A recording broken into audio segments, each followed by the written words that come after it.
Hello everyone, welcome to Sanmarga classes.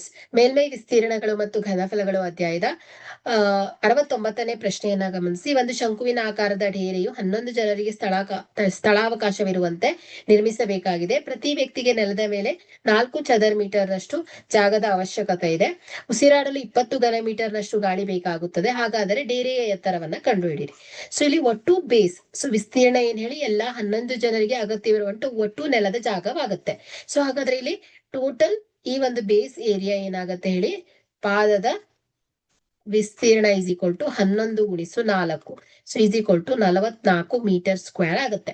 So ಇಲ್ಲಿ ನಾವು ಒಟ್ಟು ಪರಿಮಾಣವು, ಸೊ ಅಂದ್ರೆ ಎಲ್ಲಾ 11 ಜನರು ಉಸಿರಾಡಲು ಅಗತ್ಯವಾಗಿರುವಂತಹ ಗಾಳಿಯ ಪ್ರಮಾಣ, ಸೊ ಅಂದ್ರೆ ಟೋಟಲ್ ವಾಲ್ಯೂಮ್ ಅಲ್ವಾ.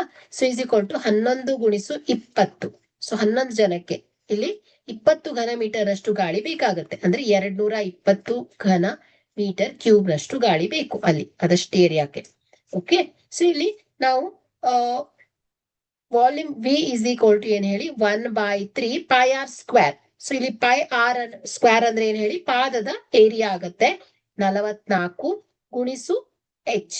ಓಕೆ, ಸೊ ಇಲ್ಲಿ ಟೋಟಲ್ ವಾಲ್ಯೂಮ್ ಎಷ್ಟು ಬೇಕು ನಮ್ಗೆ, 220 ಅಲ್ವಾ. ಸೊ ಅಷ್ಟು ಉಸಿರಾಡ್ಲಿಕ್ಕೆ ಗಾಳಿ ಬೇಕಾಗುತ್ತೆ.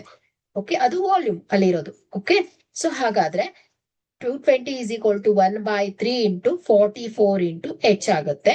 ಸೊ ಇಲ್ಲಿ H ಅನ್ನ ಸಪರೇಟ್ ಮಾಡಿ, H is equal to 220 into 3 divided by 44. Okay, so ಇದನ್ನ ಸಿಂಪ್ಲಿಫೈ ಮಾಡಿದ್ರೆ, ಸೊ ಇಲ್ಲಿ 11 20, ಸೊ 11 4.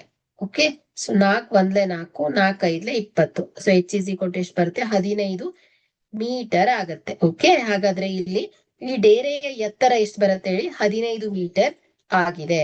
Okay, thank you.